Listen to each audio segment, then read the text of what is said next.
पिछले कुछ वर्षों में मध्य प्रदेश के उनो नेशनल पार्क में रहने का स्थान किस पशु को मिलेगा, यह बात को लेकर विवाद चला आ रहा है।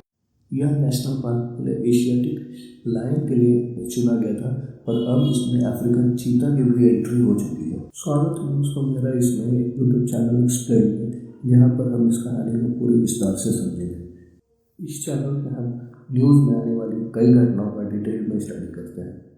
So let's start the video. तो हमेशा से हमारे देश में कैट फैमिली के चारों भी प्रजाति जो है वो हमेशा से हमारे देश में पाए जाते थे, पर धीरे धीरे जैसे जैसे उनका शिकार बढ़ता गया, ये धीरे धीरे एक्सटिंक्शन की ओर चलती है। एशियाटिक चीता 1952 में इंडिया में एक्सटिंक्ट डिक्लेयर कर दिया गया था।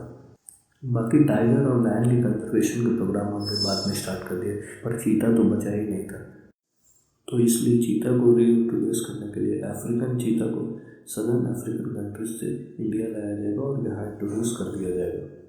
इसके लिए जगह जो खोजी गई है वो है मध्य प्रदेश का कुनो नेशनल पार्क। यह वही जगह है जहाँ एशियाटिक लायंस को रीइंट्रोड्यूस करने का प्लान भी रखा गया था। सो अगर दोनों पशुओं को एक साथ इंट्रोड्यूस कर दिया जाए तो अफ्रीकन चीता काफ़ी डिसएडवांटेज पोजीशन में होंगे, क्योंकि lions are obviously stronger than चीता।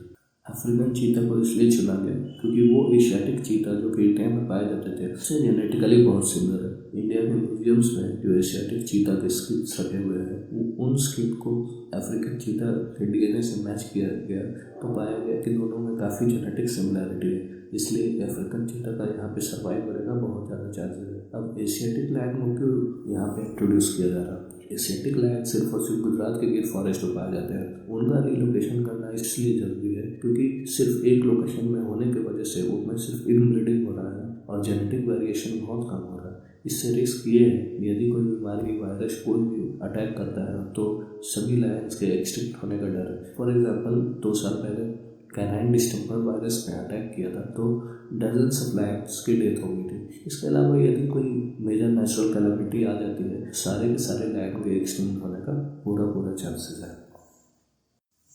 तो बात करते हैं चीता रीइंट्रोडक्शन की। चीता के रीइंट्रोडक्शन का प्रपोजल इंडिया में सबसे पहले 2009 में दिया गया था। इस पर सुप्रीम कोर्ट के फॉरेस्ट बेंच ने 2013 में कुछ जजमेंट भी दिए जिसमें कई फ्लॉज निकाले गए। कोर्ट का कहना था कि national board of wild life के स्टैंडिंग कमेटी ने अफ्रीकन चीता को सेम लोकेशन में रिलोकेट करना जिसमें एशियाटिक लायन को रिलोकेट करने की बात कही गई है उसे कंसिडर नहीं किया है और ये बहुत इनकन्सिस्टेंट डिसीजन। कोर्ट ने यह भी कहा कि ministry of environment and forest ने इस बात पर पूरी अच्छी तरह से विचार नहीं किया है और हमारा टॉप प्रायोरिटी एशियाटिक लायन के रिलोकेशन का है, न कि एशियाटिक चीता। एशियाटिक लायन के रिलोकेशन के लिए गवर्नमेंट ऑफ इंडिया और मध्य प्रदेश सरकार ने ऑलरेडी करोड़ों का खर्च किया है।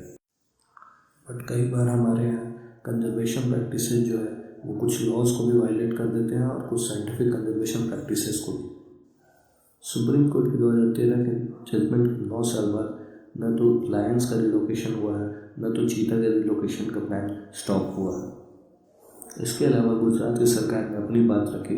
एशियाटिक लायंस जो है वो गुजरात का प्राइड है और अगर उन्हें रिलोकेट करना है तो उन्होंने गुजरात के अंदर ही कुछ अल्टरनेटिव प्लेसेस का ऑफर दिया। बाद में नेशनल टाइगर कंजर्वेशन अथॉरिटी ने सुप्रीम कोर्ट में एक एफिडेविट दी जिसके हिसाब से एशियाटिक लायन का रीइंट्रोडक्शन और अफ्रीकन चीता का रीइंट्रोडक्शन आपस में एक दूसरे को एडवर्सली अफेक्ट नहीं करेंगे। NTCA यानी नेशनल टाइगर कंजर्वेशन अथॉरिटी को ही ये रिलोकेशन को देखने का जिम्मेदारी दिया गया है। सुप्रीम कोर्ट ने 2020 में एक और ऑर्डर दिया। इसके हिसाब से अफ्रीकन चीता को एक्सपेरिमेंटल बेसिस पर इंडिया में इंट्रोड्यूस किया जाए। एक्सपेरिमेंटल बेसिस पर इसलिए क्योंकि यह देखना काफ़ी ज़रूरी होता है कि किसी भी एलियन स्पीसीज़ को अगर फॉरेन एनवायरनमेंट में लिया जाए तो क्या वो वहाँ के एनवायरमेंटल कंडीशंस के साथ अडेप्ट कर सकता है, अदरवाइज उस जानवर का डेथ हो जाएगा। एलियन स्पीसीज़ के रीइंट्रोडक्शन को कभी कभी इसलिए देखना भी बहुत ज़रूरी होता है कहीं ये एलियन स्पीसीज़ फॉरेन में जाकर इन्वेसिव एलियन स्पीसीज़ ना बन जाए। इसके बहुत सारे एग्जाम्पल हैं जिसमें कि फॉरेन से स्पीसीज़ को लाया गया वो जाके इन्वेसिव एलियन स्पीसीज़ बन गए। सुप्रीम कोर्ट ने एक एक्सपर्ट कमेटी का भी गठन किया जो कि NTCA को गाइड करेगा फील्ड सर्वे कंडक्ट करने में कि कौन सा प्लेस कौन सा लोकेशन होगा वो चीता रीइंट्रोडक्शन के लिए अप्रोप्रिएट होगा।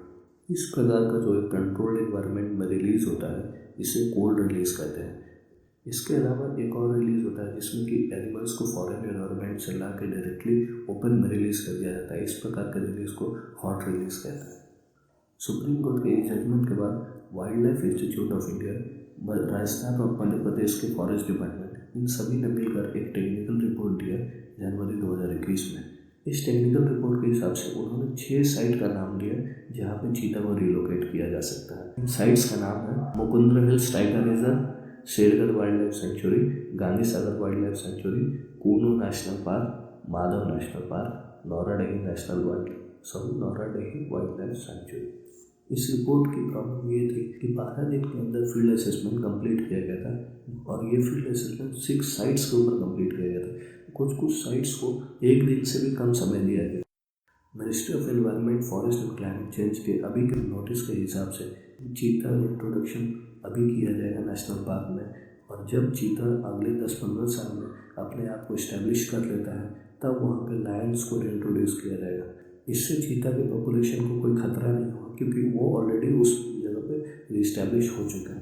बट इसके कारण एक प्रॉब्लम ये आएगी कि लायन का रिलोकेशन, जो ट्रांसलोकेशन का प्रोग्राम है, वो 10-15 साल तक हॉल्ट पे डालना पड़ेगा। मिनिस्ट्री का अभी एक्शन प्लान ये कहता है कि चीता को अगर फ्लैगशिप स्पीशीज की तरह इंट्रोड्यूस किया जाए तो वो उस लोकेशन के, उस हैबिटेट के एनवायरनमेंट को कंजर्व करने में काफ़ी सहायक होगा।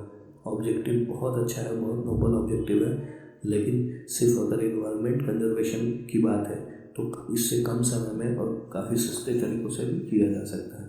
फॉर एग्जांपल, यदि हम अपने देश के grasslands, open and dry lands को देखा जाए तो ज़्यादातर उसमें से जो है वो वेस्टलैंड की तरह कैटेगराइज हो रहा है। अगर गवर्नमेंट इन्हें वेस्टलैंड के कैटेगरी से निकाल लेती है तो उनके कंजर्वेशन में बहुत हेल्पफुल होगा। फाइनली कंक्लूजन में हम यह समझ सकते हैं कि अगले 4-5 सालों में हमारे देश में चीता का पॉपुलेशन भी देखने को मिल जाएगा और एशियाटिक लायन के ट्रांसलोकेशन का प्रोग्राम थोड़ा वेट करना पड़ेगा। थैंक यू फ्रेंड्स, ये था आज का वीडियो।